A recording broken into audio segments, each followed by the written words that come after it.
Good morning મિત્રો. STI મેન્સની બેચમાં Gujarat career academy તરફથી હું ડૉક્ટર અતુલ સર આપ સર્વે સ્પર્ધક મિત્રોનું હાર્દિક સ્વાગત અને હાર્દિક અભિવાદન કરું છું. મિત્રો, તમે બધા જ એસટીઆઈ મેન્સની તૈયારી બરાબર કરો છો તેવું માનીને ચાલુ છું. તમારી કોઈપણ પ્રકારની મુશ્કેલી સમસ્યાઓ માટે ગુજરાત કરિયર એકેડેમીનો હેલ્પલાઇન નંબર તમને મદદ કરવા તૈયાર છે. જ્યાં પણ જ્યારે પણ આવશ્યકતા જણાય તમે વિના સંકોચે હેલ્પલાઇન નંબર પર સંપર્ક કરી શકો છો. આજનો વિષય શાસનમાં ઈમાનદારી GS2 વિષયમાં આવતું એક કન્ટેન્ટ છે.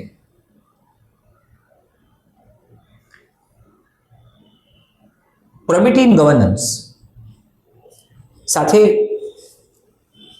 આચાર સંહિતા અને નૈતિકતા આ બાબત પર આપણે આજે આગળ વધવું છે, સમજવું છે. મિત્રો, જ્યારે ઈમાનદારી શબ્દ આવે છે ત્યારે તેની સાથે ઘણા બધા પરિબળો જોડાયેલા છે. ઈમાનદારી શબ્દ અનેક પરિબળો સાથે સંકળાયેલ છે. મિત્રો, ઇન્ડિયન કોન્સ્ટિટ્યુશનમાં આર્ટિકલ 309 ભારતના પ્રેસિડેન્ટને એક ચોક્કસ સત્તા આપે છે, એક ચોક્કસ અધિકાર આપે છે અને એ અધિકાર છે આચાર સંહિતા માટેનો, જે સિવિલ સર્વન્ટને લાગુ પડે છે. બે અલગ અલગ પ્રકારના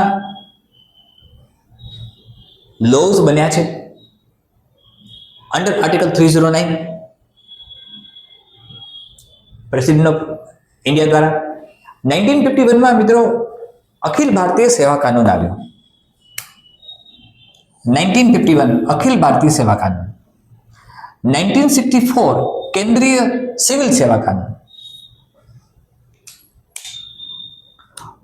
આ બધી વાતો આપણે સમજીએ.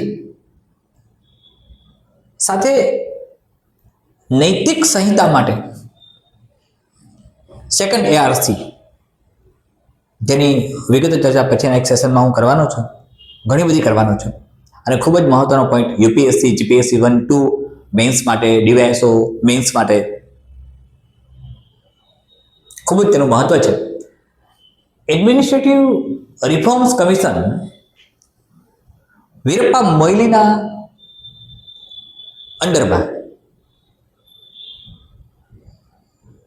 2005માં રચના થઈ એની.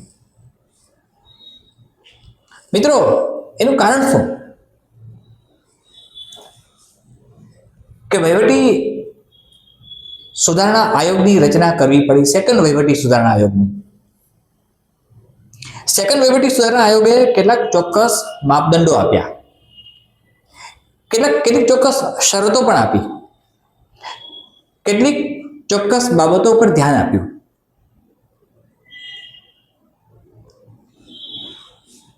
જ્યારે વહીવટી સુધારણાની વાત આવી ત્યારે એક વાત તમારા મનમાં આવી જોઈએ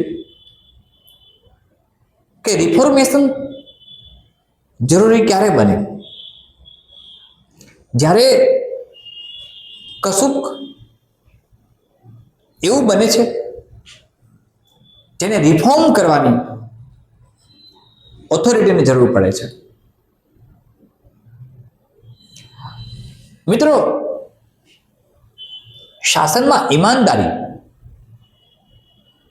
પ્રોબિટી ઇન ગવર્નન્સ, મિત્રો આપણને લઈ જાય છે ગુડ ગવર્નન્સ તરફ.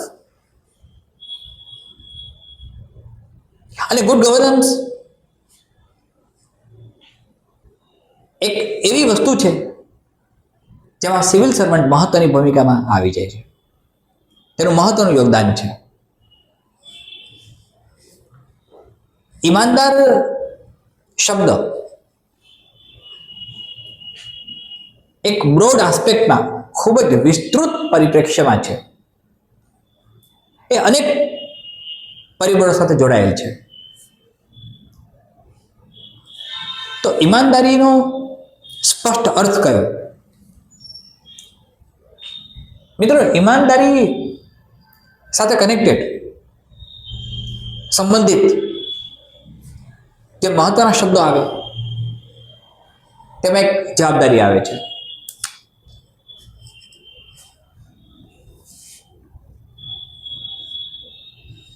એક વસ્તુ નિષ્ઠ ન્યાય આવે છે મિત્રો. એક અનુપાલન આવે છે. અને જે પણ દૂષણો હોય છે, ભ્રષ્ટાચારથી માંડીને કોઈ પણ પ્રકારના દૂષણો, એ દૂર કરવાની વાત આવે છે. હવે ઈમાનદારીને જ્યારે એક એવા પરિપ્રેક્ષ્યમાં આપણે લઈ જઈએ કે વ્યક્તિ જ્યારે એક લોકસેવકની ભૂમિકામાં આવે છે, વ્યક્તિ જ્યારે એક લોકસેવક તરીકે કામ કરે છે, ત્યારે તેના વાણી, વર્તન અને વ્યવહાર આ ત્રણેયમાં ઈમાનદારી કયો ભાગ અદા કરી શકે?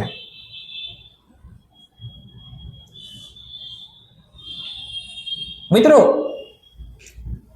સૌથી પહેલી વાત, ઈમાનદારી આ શબ્દો વ્યક્તિગત અને સામૂહિક બંને કક્ષાએ લાગુ પડે. પણ આપણે જ્યારે શાસનની વાત કરીએ છીએ ત્યારે શાસનના સંદર્ભમાં શાસકો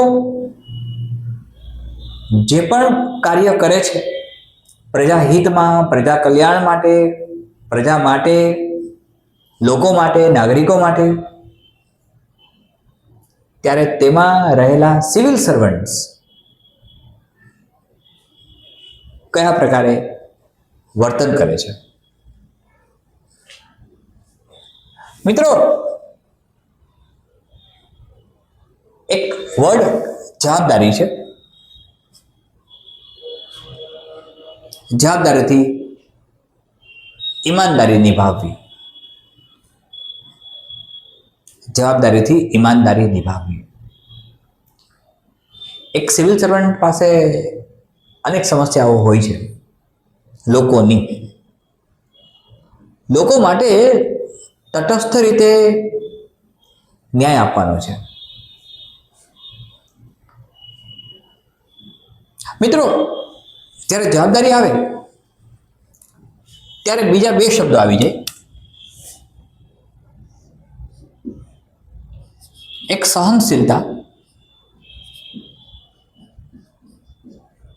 અને ક્રોધ.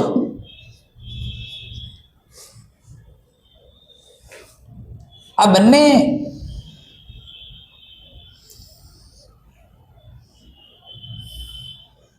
રિવર્સિબલ અને ઇરિવર્સિબલ બંને રીતે પરસ્પર સંકળાયેલા છે.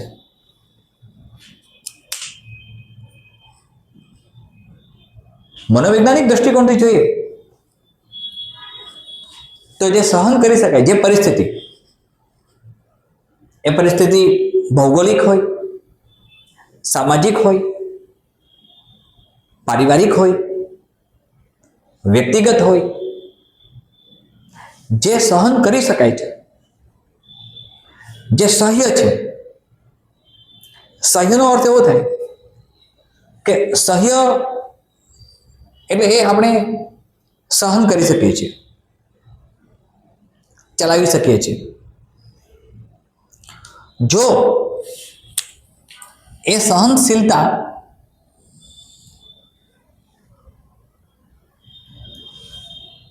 પૂર્ણ થાય છે, થ્રેશોલ્ડ પર પહોંચે છે, વ્યક્તિ સહન ન કરી શકે તેવી અવસ્થા આવે ત્યારે બે કન્ડિશન બને. એક આવે છે ક્રોધ અને બીજું આવે છે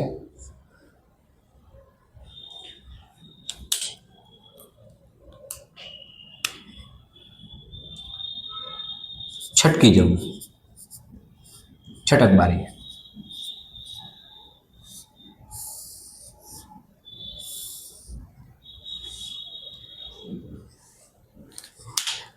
મિત્રો, એક પોટેન્શિયાલિટી હોય છે. સહનશીલતા જવાબદારી સાથે કઈ રીતે સંકળાયેલી છે? Listen to me carefully. એક સિવિલ સર્વન્ટ તરીકે તમને કેસ સ્ટડી પણ આવશે. તમારી સામે કોઈ રાજકીય આગેવાન, કોઈ સામાન્ય નાગરિક ફરિયાદ અર્થે અથવા બીજા કોઈ પણ કારણોસર આવે છે. તમે તેની ફરિયાદ સાંભળો છો ત્યારે તમારું વર્તન કેવું છે? તમે કદાચ કોઈ તમારા પર ગુસ્સે ભરાય છે, તમારું માન સન્માન ન જળવાય એવા શબ્દો તમારે સાંભળવા પડે છે. આ પરિસ્થિતિમાં તમારી સહનશીલતા કેટલી છે? તમે કેટલું સહ્ય બનાવો છો? જો સહનશીલતા કરતાં પણ વધારે કોઈ ઘટના બને છે તો માનવ મગજ સહન નહીં કરી શકે અને ક્રોધ નિષ્પન્ન થઈ જશે.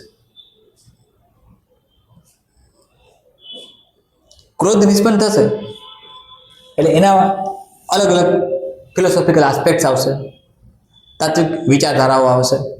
ભગવાને ભગવદ્ ગીતામાં કહ્યું છે કે ક્રોધથી શું થાય?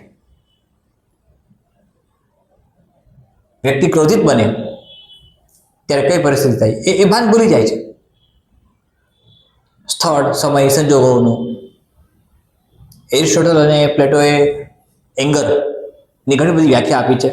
આ ડૉક્ટર વોટસને એમના બિહેવિયરિઝમમાં, વર્તનવાદમાં એંગર વિશે ઘણું બધું લખ્યું છે, ઘણા બધા કન્સેપ્ટ આપ્યા છે.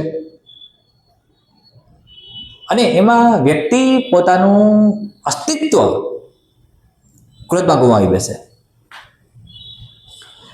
જવાબદારી વહન કરવાની ક્ષમતા ગુમાવી બેસે. પણ જો લોકસેવક ઈમાનદાર હશે, મિત્રો આ ઈમાનદાર અને ઈમાનદારી શબ્દ તેના આપણે એક ચોક્કસ સેશનનું પણ આપણે આયોજન કરવું પડશે, કારણ કે યુપીએસસી અને જીપીએસસી 1-2 મેન્સ અને ડીવાયએસઓ આ બધામાં મેન્સમાં ખૂબ જ એનું ઇમ્પોર્ટન્સ છે. આપણે એકદમ આરામથી સમજીશું એને.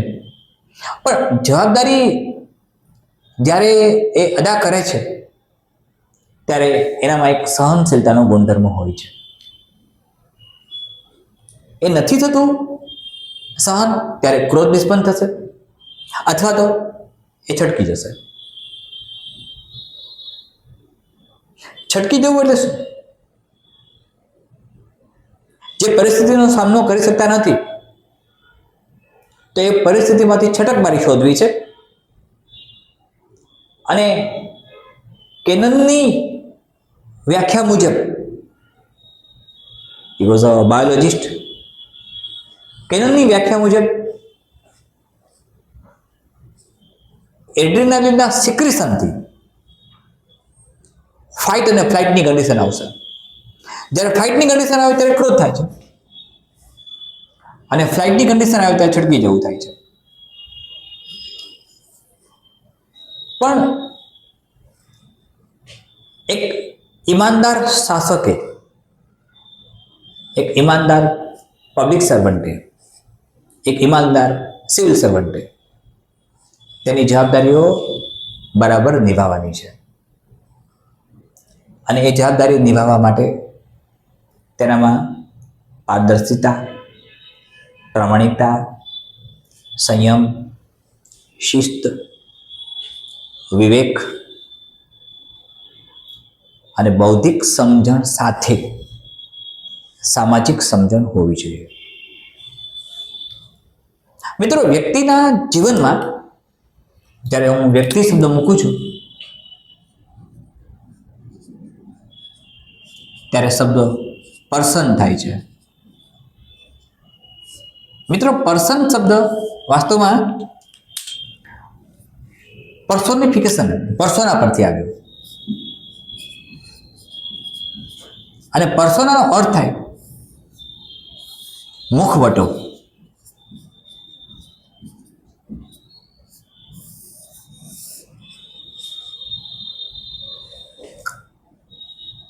વ્યક્તિના જીવનમાં અનેક એવા તબક્કાઓ આવશે જ્યારે એને જવાબદારી નિભાવવાની છે, સહનશીલ બનવાનું છે.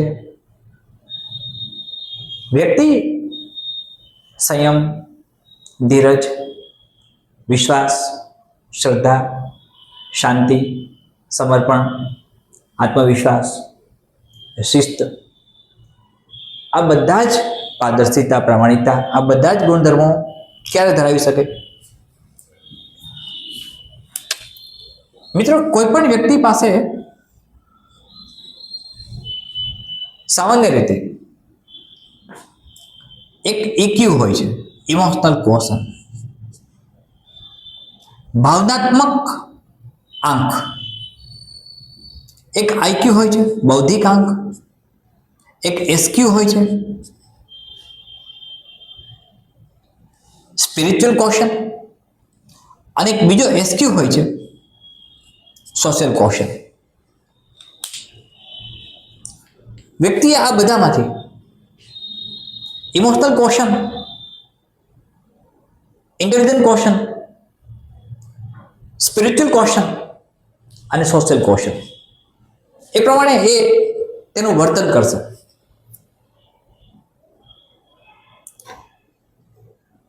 અસહ્ય પરિસ્થિતિમાં નિર્ણય કેવો કરવો,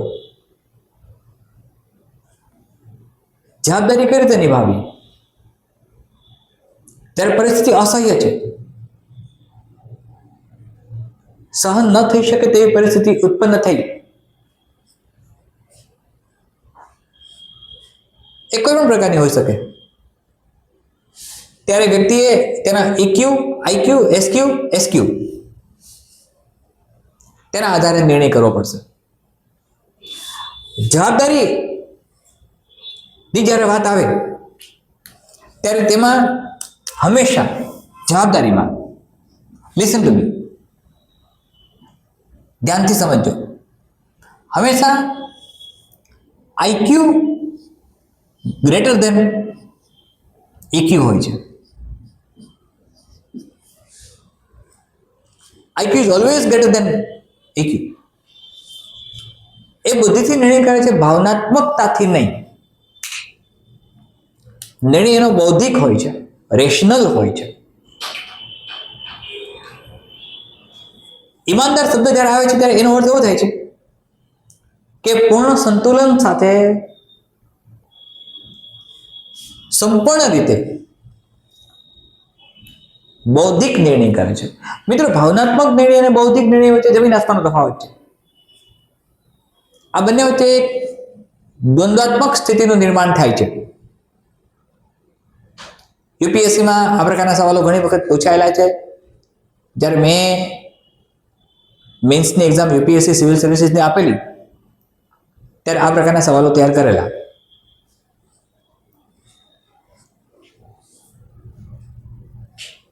ઇન્ટેલિજન્ટ ક્વેશ્ચન બૌદ્ધિક આંખથી જ્યારે વિચારવામાં આવે ત્યારે ઇમોશનલ ક્વેશ્ચન એટલે કે ભાવનાત્મક આંખ ડાઉન કરશે. મિત્રો, બધા જ આને એક સરળ ભાષામાં કહીએ આપણે તો બે H લ્યો તમે. આ H જે છે આ હેડ માટે છે અને આ છે હાર્ટ માટે. હેડ અને હાર્ટ વચ્ચેનો દ્વંદ્વ છે. હેડ અને હાર્ટ વચ્ચેનો દ્વંદ્વ છે. બુદ્ધિ કંઈક વિચારે છે, લાગણી કંઈક વિચારે છે. આ સંજોગોમાં પ્રોબેબિલિટી ઇન ગવર્નન્સ, જવાબદારીઓનું વહન કરવા માટે હંમેશા ઇન્ટેલિજન્ટ કોશન પોતાના બૌદ્ધિક અંગથી વિચારશે, ભાવનાઓને એક બાજુ મૂકશે. મિત્રો, લાગણી એક એવી બાબત છે જેના માટે સાયકોલોજિસ્ટ આજે પણ ઘણું બધું સંશોધન કરે છે. લાગણી પ્રધાન વ્યક્તિ, ઘણા બધા શબ્દો આપણે મૂકીએ છીએ, એ પણ ક્યારેક ચર્ચા કરીશું આપણે જ્યારે આવશે ત્યારે. અચ્છા, હવે અહીંયા આઈક્યુ થી વિચારે છે એટલે એ જવાબદારીનું વહન કરી શકે છે, એ ઈમાનદાર છે. એ બુદ્ધિથી વિચારે છે, મનથી નહીં, હાર્ટથી નહીં. જો એ હાર્ટથી વિચારવાનું શરૂ કરશે તો તેનો નિર્ણય અન્યાયી બનશે. મારી વાત સમજાય છે મિત્રો? અન્યાયી નિર્ણય બનશે. પક્ષપાત કરવાનો નથી. મિત્રો, જે સેકન્ડ એઆરસી આવ્યું એમાં 15 અલગ અલગ પ્રકારના રિફોર્મેશન આપ્યા છે. પક્ષપાત રહિત, પક્ષપાત કરવાનો નથી. એક સિવિલ સર્વન્ટને ગમતી વસ્તુ કે અણગમતી વસ્તુ તરફ ધ્યાન આપવાનું નથી. તેના ગમા અણગમાનો સવાલ જ નથી આવતો. તે બંધાયેલો છે આચાર સંહિતાથી, કોડ ઓફ કન્ડક્ટ. અને કોડ ઓફ કન્ડક્ટ ભારતના પ્રેસિડેન્ટ આર્ટિકલ 309 અંડર એક ચોક્કસ અધિકારો જેમને મળેલા છે એ પ્રમાણે સિવિલ સર્વન્ટ્સ માટે એક અલગ પ્રકારની કોડ ઓફ કન્ડક્ટની રચના કરી શકે છે, કરે છે. હમણાં વાત કરીએ મેં 1951માં એક આવ્યું, 1964માં એક આવ્યું. કોડ ઓફ કન્ડક્ટ મિત્રો, તમે જ્યારે યુપીએસસી પાસ કરશો અને લાલ બહાદુર શાસ્ત્રી ટ્રેનિંગ સેન્ટરમાં જશો મસૂરી, ત્યારે કોડ ઓફ કન્ડક્ટ વિશે ઘણી બધી વાતો તમને શીખવાડવામાં આવશે. મારા તરફથી હું પણ પ્રયત્ન કરીશ. વેલ, તો હેડ અને હાર્ટ વચ્ચેના દ્વંદ્વમાં, I repeat my sense again, head અને હાર્ટ વચ્ચેના દ્વંદ્વમાં વ્યક્તિ પાસે અન્ય 3 ઓપ્શન આવે. નાઉ લિસન ટુ મી મિત્રો. નંબર 1, આનો દ્વંદ્વ જ્યારે શરૂ થાય છે ત્યારે એક to be or not to be, આ કરવું કે ન કરવું, આ કરવું કે ન કરવું, that is to be or not to be. સાથે to do or not to do,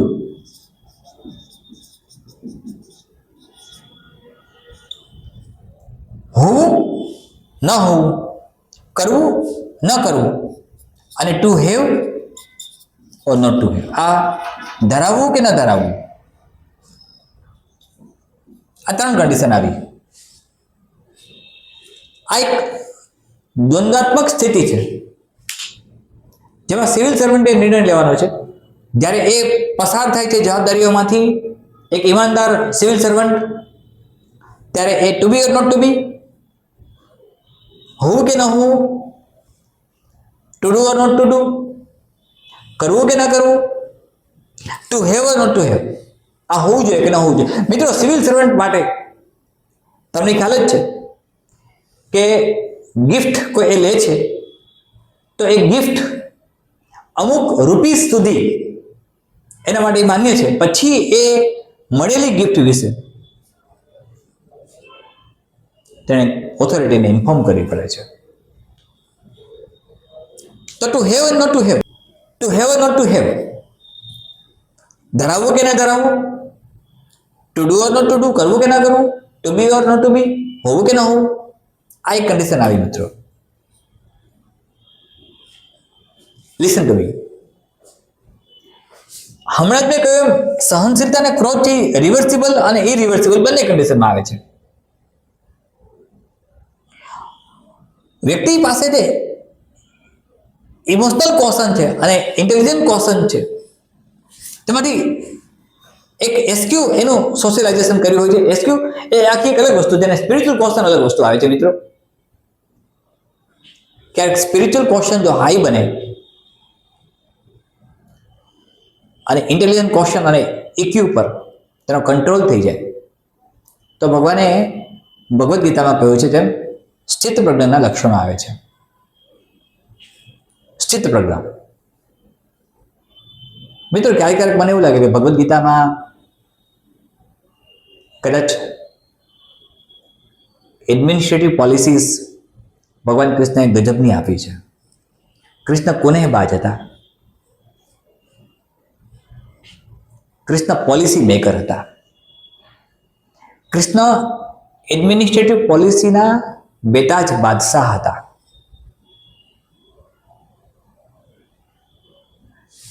કૃષ્ણએ કદાચ હાલની બધી જ એડમિનિસ્ટ્રેટિવ પોલિસીસ ભગવદ્ ગીતામાં આપી દીધી છે. ક્યારેક અધ્યયન કરજો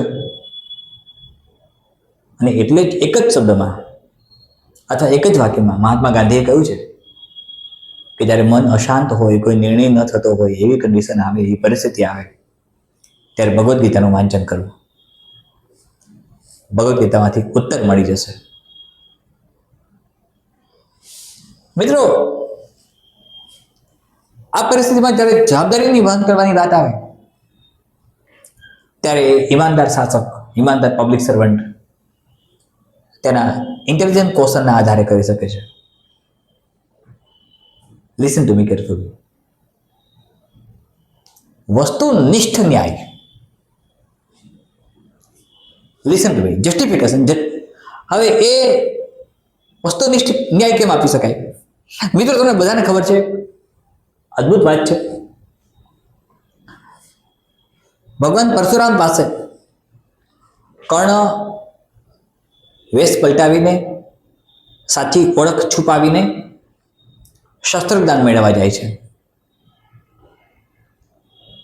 તમને આ ઉદાહરણની ખબર છે, માઇથોલોજીકલ એક્ઝામ્પલ લઈને.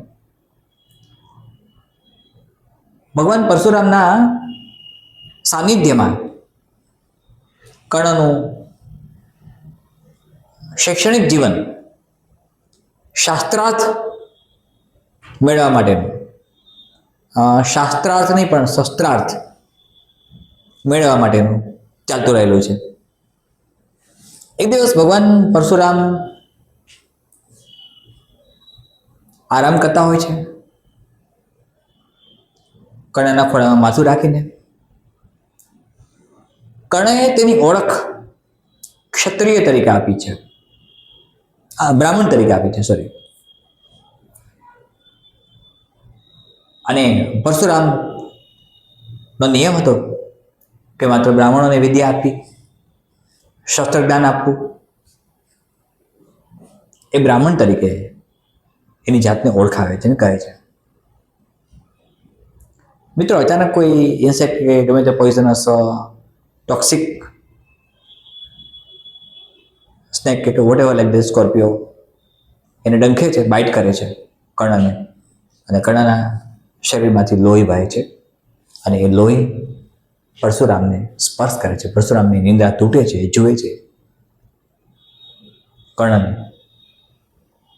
અને એને તરત જ વિચાર આવે છે કે આ શક્ય નથી કે આ બ્રાહ્મણ હોઈ શકે, ક્ષત્રિય જ હોઈ શકે. આ ક્ષત્રિયતા સહન કરી શકે, અને સહનશીલતા એ ક્ષત્રિયનું ગુણધર્મ છે. મિત્રો, ક્ષત્રિયનું ગુણધર્મ જો સહનશીલતા હોય એવું એ પરશુરામ વિચારે સાચું હતું. પરશુરામ તરત પૂછે છે, ઓળખી જાય છે કે આ બ્રાહ્મણ ન હોઈ શકે. મિત્રો, આ એક્ઝામ્પલ આપવાનું પછી તો પરશુરામ ગુસ્સે ભરાય છે, શાપ પણ આપે છે કર્ણને, એ તમને ખબર છે. પરશુરામ ઈમાનદારીપૂર્વક વસ્તુનિષ્ઠ ન્યાય આપે છે. મિત્રો, જીવનમાં ઘણી વખત સિવિલ સર્વન્ટ માટે એવી બધી ઘટનાઓ બનતી હોય છે જેમાં એણે આ પ્રકારનું વર્તન કરવું પડતું હોય છે. સંબંધાત્મક ક્ષેત્રોને ભૂલીને બૌદ્ધિક ક્ષેત્રોનો અમલ કરવો પડે છે. Well, to be or not to be ની કન્ડિશનમાં જવાબદારી વહન કરવાની જ્યારે વાત આવી ત્યારે હોવું જોઈએ કે ન હોવું જોઈએ, આવું હોવું જોઈએ કે ન હોવું જોઈએ, એક સિવિલ સર્વન્ટ વિચારે છે. આવું હોવું જોઈએ કે ન હોવું જોઈએ, આવું કરવું જોઈએ કે ન કરવું જોઈએ, આવું ધરાવવું જોઈએ કે ન ધરાવવું જોઈએ. વેલ મિત્રો, એના વિશે કોડ ઓફ કન્ડક્ટમાં ઘણું બધું આપ્યું છે. આપણે જ્યારે સેકન્ડ ARC નો અભ્યાસ કરીશું ત્યારે ઘણી બધી વાત કરીશું. અનુપાલન અને દૂષણો, આ બંને મુદ્દાઓ મહત્વના છે. દૂષણો દૂર કરવાના છે. ભ્રષ્ટાચાર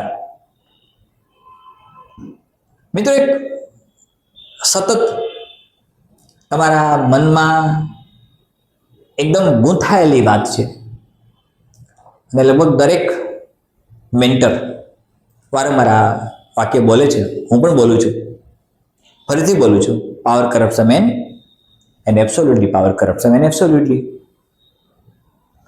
પાવર કરપ્ટ્સ મેન, તો પાવર આપે શું?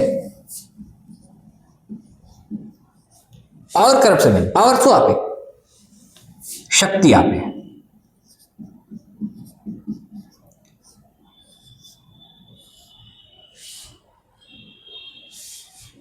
હવે મિત્રો, જ્યારે શક્તિ મળે છે, જ્યારે શક્તિ પ્રદાન કરે છે પાવર, ત્યારે એ શક્તિના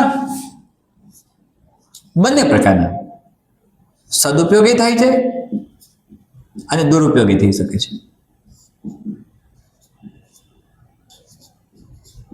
બંને થાય.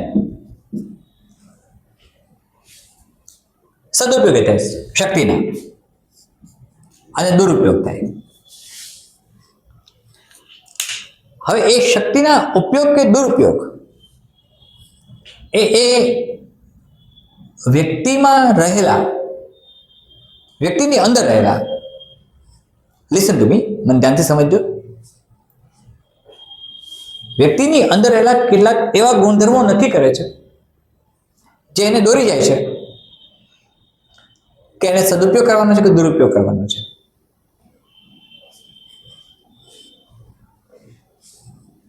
મિત્રો, ક્યાં જીનેટિક્સ પણ લાગુ પડશે. શક્તિ જ્યારે સંપૂર્ણ સ્વરૂપમાં આવે છે ત્યારે સમાજ માટે જો શાસક ઈમાનદાર હોય, લોકસેવક ઈમાનદાર હોય, તો સમાજ અને સંસ્કૃતિ માટે એ ફાયદાકારક છે. સમાજ માટે મહત્તમ ફાયદો અપાવે છે. વેલ, દૂષણો દૂર કરવાના છે. કેટલાક કુરિવાજો છે, ભ્રષ્ટાચાર છે. મિત્રો, સમાજની રચના જ એ પ્રકારે થઈ છે કે સમાજમાં બંને વર્ગ જોવા મળે છે, કોઈ એક વર્ગ નથી. તો દૂષણોને દૂર કરવા માટે શાસકનું અથવા તો લોકસેવકનું ઈમાનદાર હોવું જરૂરી છે. એ સ્વયં ભ્રષ્ટ નહીં હોય તો ભ્રષ્ટાચાર અટકાવી શકશે. એ સ્વયં પારદર્શિતા ધરાવતો હશે તો પારદર્શિતાને નિહાળી શકે છે. એ સ્વયં આત્મનિરીક્ષણ કરી શકતો હશે તો અન્યોને આત્મનિરીક્ષણ કરતા સમજાવશે. મિત્રો, એક સિવિલ સર્વન્ટની અંદર સૌથી મહત્વનો કોઈ એપ્રોચ હોય તો એ સમજણ શક્તિ ખુદની અને સમજાવટ શક્તિ એટલે બીજાને સમજાવવાની પદ્ધતિ, આ બંને ઉપર પ્રભુત્વ હોવું જોઈએ. તો દૂષણો જેટલા પણ સમાજમાં છે એ દૂષણોને દૂર કરવા છે. મિત્રો, તમે જ્યારે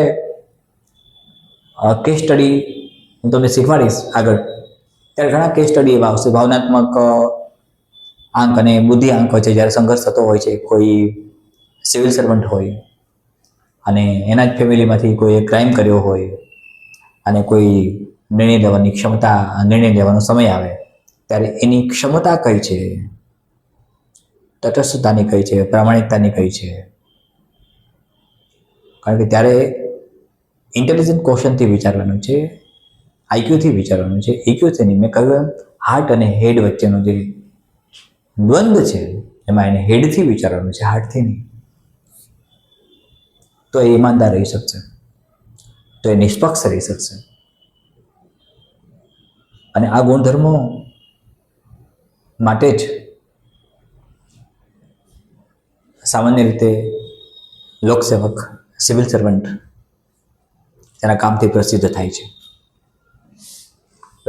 આ મિત્રો ઈમાનદારી મીન્સ પ્રોવિડ ઇન ગવર્નન્સની વાત કરીએ આપણે.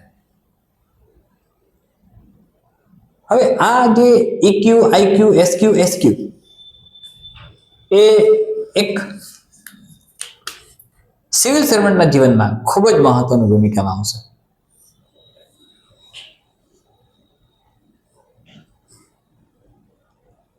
એ સ્પિરિચ્યુઅલ ક્વેશ્ચનમાં ખૂબ જ આગળ હોય એ પણ જરૂરી નથી.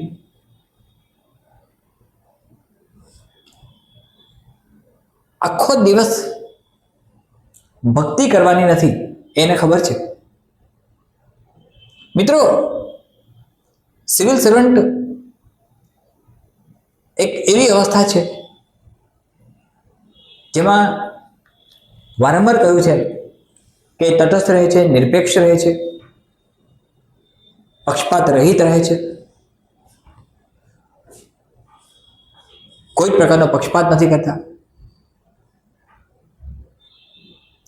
મિત્રો, પક્ષપાત રહિત એટલે કોઈ પણ પૂર્વાગ્રહથી પણ ન પીડાવવું. પૂર્વાગ્રહનો તમે મિનિંગ જાણો છો મિત્રો? કોઈ પૂર્વાગ્રહથી ન પીડાવવું. પૂર્વાગ્રહ શું છે? હું કોઈ ઓબ્જેક્ટ, વસ્તુ, વ્યક્તિ, વિષય કોઈ ચોક્કસ પૂર્વધારણા બાંધી લઉં સાબિતી વગર, વિચાર્યા વગર કે આવું જ હશે, આ આવું જ છે, એને પૂર્વાગ્રહ કહેવાય. અને પૂર્વાગ્રહથી પીડિત માણસોને સમજાવવા ખૂબ દુષ્કર, ખૂબ અઘરા. કારણ કે એમના મનમાં એક પૂર્વધારણા બંધાયેલી હોય છે, એમના મનમાં એક કન્સેપ્ટ હોય છે, એ અગાઉથી ધારી બેસે છે કે આવું જ, એવિડન્સીસ વગર. તો પૂર્વાગ્રહ રહિત, કારણ કે એક સિવિલ સર્વન્ટને પુરાવાઓ જોઈએ છે. એક સિવિલ સર્વન્ટ જવાબદારીનું વહન કરે છે. એક સિવિલ સર્વન્ટ ત્યારે ઈમાનદાર સિવિલ સર્વન્ટ તરીકે આગળ વધે છે ત્યારે એના જીવનમાં આ ઘણી બધી ઘટનાઓ બનતી હોય છે. વેલ, હવે મિત્રો, જ્યારે દૂષણોની વાત કરીએ છીએ આપણે, જે દૂર કરવા એની પ્રાથમિકતા છે. મિત્રો, સિવિલ સર્વન્ટ એક એવી અવસ્થા છે, ફરીથી કહું છું, જ્યાં તેના નિર્ણયો, જ્યાં તેણે કરેલા નિર્ણયો સમગ્ર સમાજને અસરકારક છે. તો આ નિર્ણયો કેવા હોવા જોઈએ? આ નિર્ણય કયા પ્રકારના હોવા જોઈએ? આ બધી વાત આપણે સમજતા રહીએ છીએ.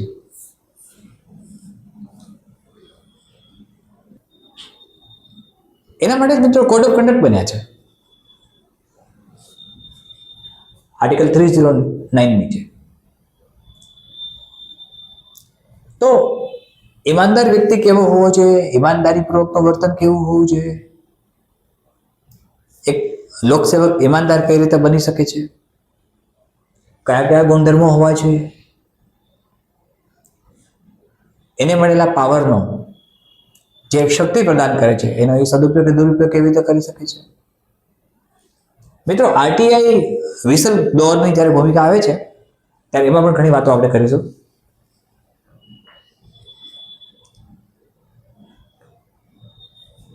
સત્તા ભ્રષ્ટ તો જ બનાવે જો મન ભ્રષ્ટ થાય, આવું મહાત્મા ગાંધીએ કહ્યું છે. મિત્રો સત્તા ભ્રષ્ટ તો જ બનાવે જો મન ભ્રષ્ટ થાય. અને લગભગ બધા જ સાયકોલોજિસ્ટ, ઓલમોસ્ટ ઓલ સાયકોલોજિસ્ટ એક કોમન કન્સેપ્ટ પર આવે છે કે કોઈ પણ વિચાર પહેલા મનમાં ઉદ્ભવે છે પછી કાર્યમાં ઉદ્ભવે છે.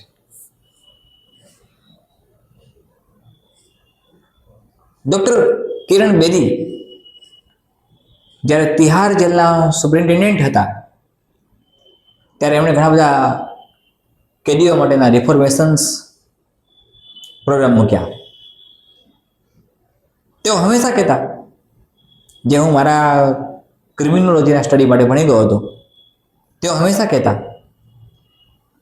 કે કોઈ પણ ક્રાઇમને એક કયા કારણોસર બન્યો છે ક્રાઇમ તે શોધવું પડે. ક્રાઇમ બને છે મિત્રો, તો એ ક્રાઇમ શું કામ બન્યો?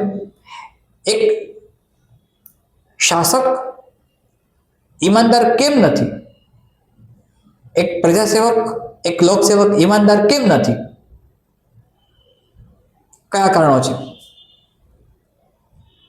તો એ કદાચ કોઈ ક્રાઇમ કરે છે. મિત્રો ક્રિમિનોલોજી એક ગજબનો વિષય છે. આપણે એનો વિગતવાર અભ્યાસ કરીશું જ્યારે આપણા કન્ટેન્ટમાં આવશે તે પ્રમાણે, ત્યારે પણ હું તમને શીખવાડીશ.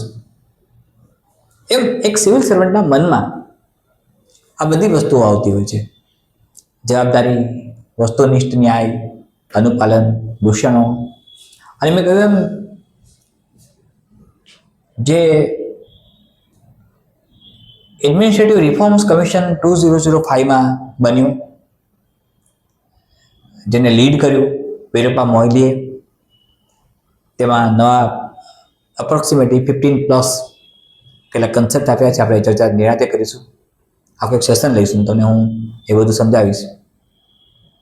પણ ઈમાનદાર શબ્દ અને ઈમાનદારી, શાસનમાં પારદર્શિતા, પ્રામાણિકતા, વસ્તુનિષ્ઠ ન્યાય, આ બધી વસ્તુઓ સાથે સંયમ, શિસ્ત, બૌદ્ધિક એપ્રોચ, આ બધું જરૂરી છે. મિત્રો આ બધાનો આપણે અભ્યાસ કરીશું. આજનો સેશન થોડાક સમયના અભાવને કારણે અહીંયા કમ્પ્લીટ કરીએ છીએ, પૂર્ણ કરીએ છીએ. આવતીકાલે ફરી મળીશું.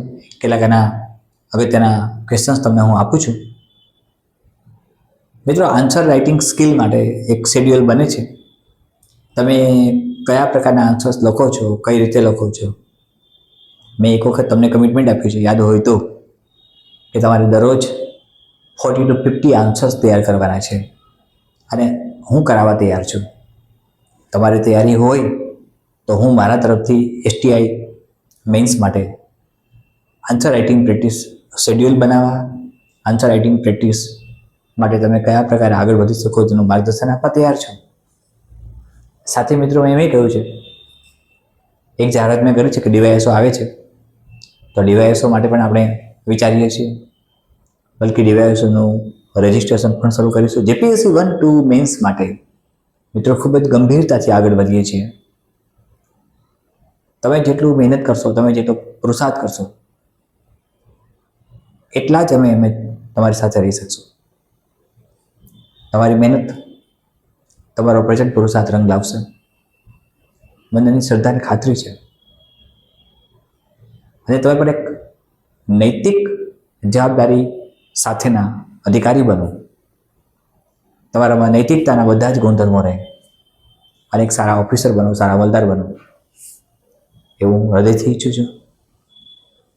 મિત્રો, સતત મહેનત કરતા રહેશો. ફરીથી મળીએ છીએ.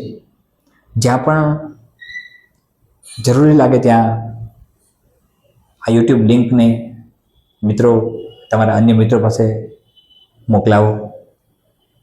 ટેલિગ્રામ ચેનલ ઉપર જોઈન થઈ જાય, વોટ્સઅપ કોમ્યુનિટી ગ્રુપ પર જોઈન થઈ જાય. અપડેટ્સ એમને મળતા રહે.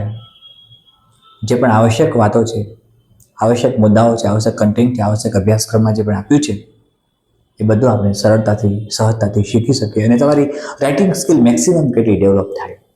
મિત્રો, એક સેશન આખો એવો આપવાનો છે કે જેમાં રાઇટિંગ સ્કિલ જ ડેવલપ કેમ થાય એના વિશે હું ઘણું બધું બોલવાનું છે.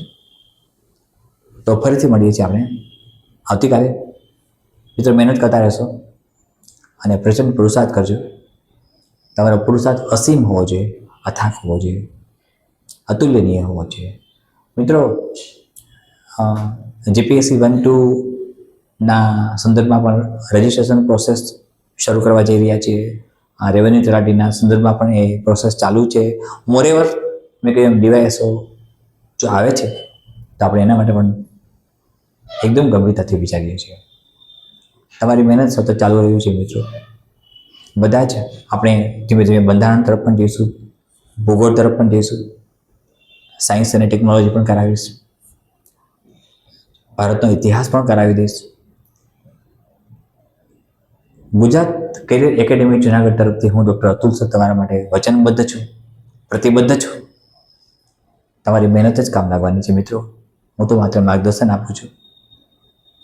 વારંવાર કહું છું, કોઈ પ્રકારના પ્રલોભનમાં નહીં આવતા, કોઈ પ્રકારની લાલચમાં નહીં આવતા. મહેનતને જ પ્રાધાન્ય આપજો, મહેનત અને પુરુષાર્થને જ મહત્વ આપજો, કારણ કે તમે સમજદાર છો, મેચ્યોર છો. ધન્યવાદ. જય હિન્દ.